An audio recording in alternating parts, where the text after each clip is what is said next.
Network's discussions and the pushes for social justice over the course of the last year all added to the collective stress that so many of us have been feeling. So take a look at this. I want to show you these numbers here. According to a survey from the Kaiser Family Foundation, the number of people suffering from anxiety or depressive disorders skyrocketed in the last year. In communities of color, the number of people suffering from those same disorders significantly higher. But what help is out there for those particular communities? 7 Eyewitness News reporter Taylor Epps is showing us how one group is helping communities of color manage the pressure. People are tired.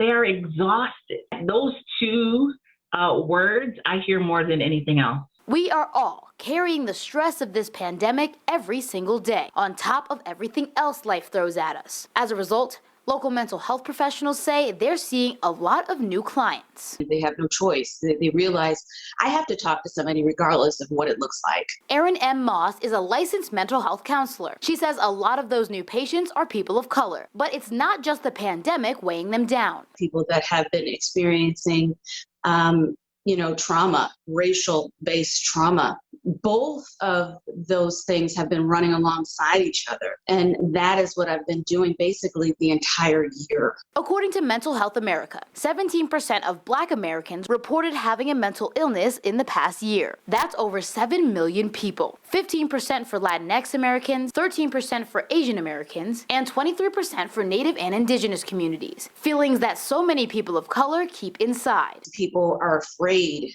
to come in, what that looks like. Am I crazy? What is my family going to think? In the Black community, it is generally accepted that, there's the saying, Black don't crack, right? That if you are under pressure, that's okay. You bend, but you don't break.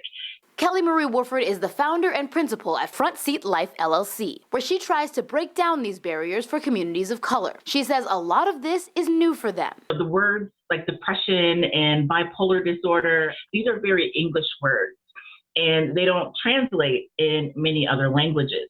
It doesn't mean that those issues are not there. And once people of color get past those barriers, in comes another one: lack of representation. According to the American Psychological Association, only 4% of psychologists are Black. When Buffalo has such a large Black community, but is there a small pool of Black therapists and mental health professionals? Yes, and yes. Woodford lives with a mental health disorder and says they're here, but they're booked or hard to find. Moss's clients tell her it helps that she looks like them. I know that there's an added piece of comfort there, and that they understand that, I understand what's going on even before they open their mouths. Maybe if someone's sitting down talking to you, they can be like, girl. Exactly. The conversation changes, right? The relationship doesn't. There's still that professional relationship. But the fact that I don't have to wear my perfect blackface to this conversation. So where can people of color turn? What resources are out there? Programs like the Mental Health Advocates of Western New York, they have tons of support groups, things for depression, bipolar disorder, sexual assault groups, any type of group you can think of. There are even apps you can use on your phone. Shine, the Shine app. Another is Liberate. You deserve to take care of your mental well-being.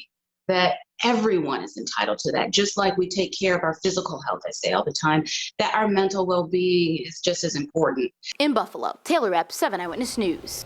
Well, that's the truth. Right. And it's so important that we're having these conversations, and Taylor does such a good job at putting this into real talk for all of us so that we're able to digest and understand it. And it's different for each different community as well, right? Sure. Like in the LGBTQ community, you want to speak with those people who understand what you're going through, and you can relate that to any different or any other that's out there. Right. And she's not wrong when she says, okay, let's say my arm hurts. I'm comfortable saying, hey guys, my arm hurts today. But you're not comfortable sometimes taking it beyond that when we're talking about our mental health. Our physical health we're fine to talk about. It's a mental health barrier that we're trying to break down and talk about a little bit more. Make everybody more comfortable. Yeah, great story.